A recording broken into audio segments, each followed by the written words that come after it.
Saya tuh kepo selalu dari kecil, dari saya SMA, dari sampai tadi. Oh, tapi biasa kuliah. aja lah ya. Tapi gitu. kekepoan saya tuh nggak pernah dapet jawaban gitu loh. Tapi keponya itu sebenarnya udah dari dulu. Iya, saya selalu bilang sama guru agama saya itu, saya bilang, kenapa kalau di Islam dibilang Ismail yang dikorbankan, tapi kalau di Kristen kenapa Ishak yang dikorbankan? Kenapa beda? Oke gitu.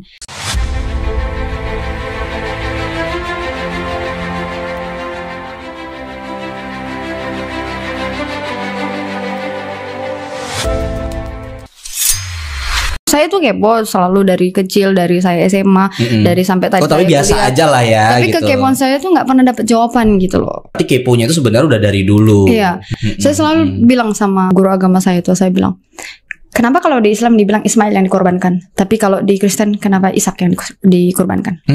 Kenapa beda? Oke gitu. Enggak, Ismail itu bukan anak Abraham. Pelakor. Kok kayak gitu? Nggak kayak gitu gitu. Jadi kekepoan saya tuh nggak pernah dapat jawaban dari dulu. Al-Quran itu tidak menyebut nama.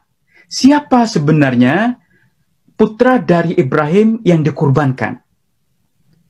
Ya, di situ hanya disebutkan falamma balagha ma'ahu sa'ya.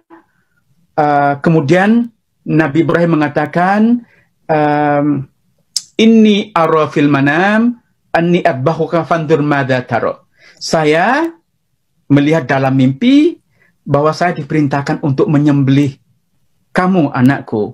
Bagaimana menurut pendapatmu?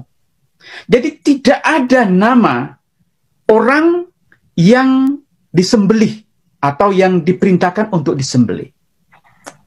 Ini penting ya, karena kalau kita membaca kitab-kitab tafsir yang awal, kita akan mendapatkan kesan bahwa yang disembelih atau yang diperintahkan untuk disembelih itu sebenarnya Nabi Ishak.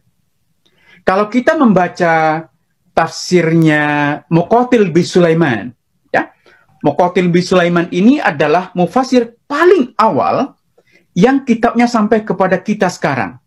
Ya, Muqatil bin Sulaiman wafat pada tahun 150 Hijriah atau 767 Masehi. Artinya dia hidup pada sekitar 100 tahun setelah hijrah. Nah, dan bisa dikatakan ini adalah mufasir pertama, mufasir paling awal yang karyanya sampai kepada kita sekarang. Kalau kita baca tafsir Muqatil bin Sulaiman, dia secara eksplisit mengatakan bahwa yang diperintahkan untuk dikurbankan adalah putranya yang bernama Ishak. Bahkan sampai pada abad keempat, ya, kalau Anda membaca tafsir Tabari, tafsir yang bersifat ensiklopedik, ya, yang sekarang terbit dalam berjilid-jilid, dan Anda baca tentang kisah pengorbanan Ibrahim itu, dia menyebutkan dua kelompok besar, ya. Riwayat yang mengatakan bahwa yang diperintahkan untuk disembelih adalah Ismail, dan riwayat yang mengatakan bahwa yang diperintahkan untuk disembelih adalah Ishak. Jadi saya sudah cek, ya, ada sekitar 24 riwayat yang dikutip oleh Tabari itu mengatakan bahwa yang diperintahkan untuk disembelih adalah Ismail. Dan 17 riwayat, jadi hampir 50-50, 17 riwayat dari ulama-ulama terdahulu mengatakan bahwa yang diperintahkan untuk disembelih adalah Ishak. Maksud saya adalah sampai pada periode keempat, ya, kita tahu bahwa Tabari itu wafat pada tahun 310 atau 923. Jadi pada abad ke-10 Masehi atau pada abad ke-4 Hijriah. Sampai pada abad ke-4, artinya lebih dari 300 tahun, kaum Muslim itu masih berbeda pendapat. Siapa sesungguhnya yang diperintahkan untuk disembelih? Ismail atau Ishak? Itu masih 50-50. Dan menariknya, Tabari sendiri, mufasir agung yang karyanya sangat berpengaruh hingga sekarang, Dia sendiri berpendapat bahwa yang diperintahkan untuk disembelih adalah Ishak, bukan Ismail. Ya, dia mengatakan, dia mengawali pandangannya itu dengan mengatakan wa aulal qaulaini, jadi wa aulal qaulaini bisawab. Jadi pendapat yang paling benar di antara dua riwayat yang berbeda ini, kemudian dia mengatakan adalah Ishak ala zahirit tanzil, menurut konteks linguistik dari bahasa Al-Quran, kata dia, maka yang diperintahkan untuk disembelih itu adalah Ishak.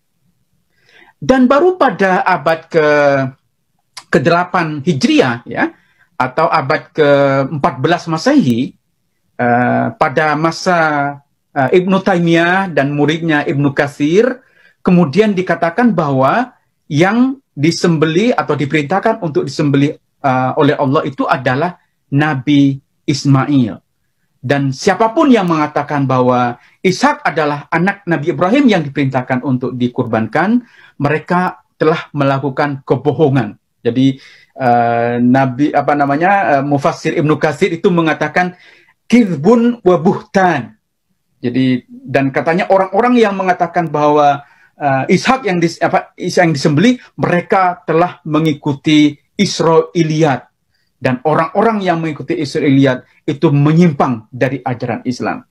Jadi kita tahu bahwa pemahaman umum kita tentang siapa yang dikurbankan oleh Nabi Ibrahim itu sebenarnya produk abad ke-8 atau produk abad ke-18 Masehi.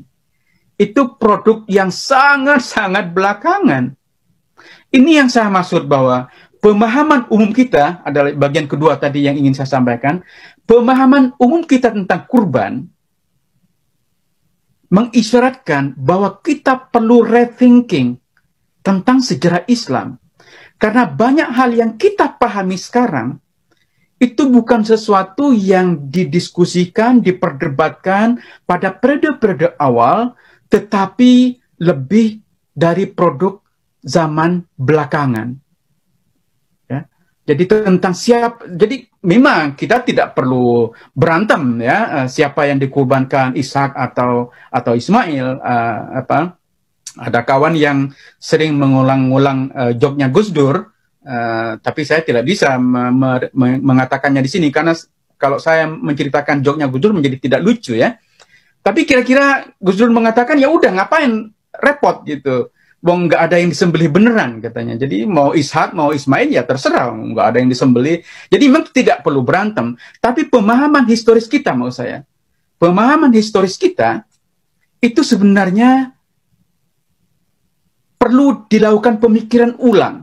Karena kita sebenarnya lebih banyak mengikuti versi yang muncul belakangan daripada versi-versi awal.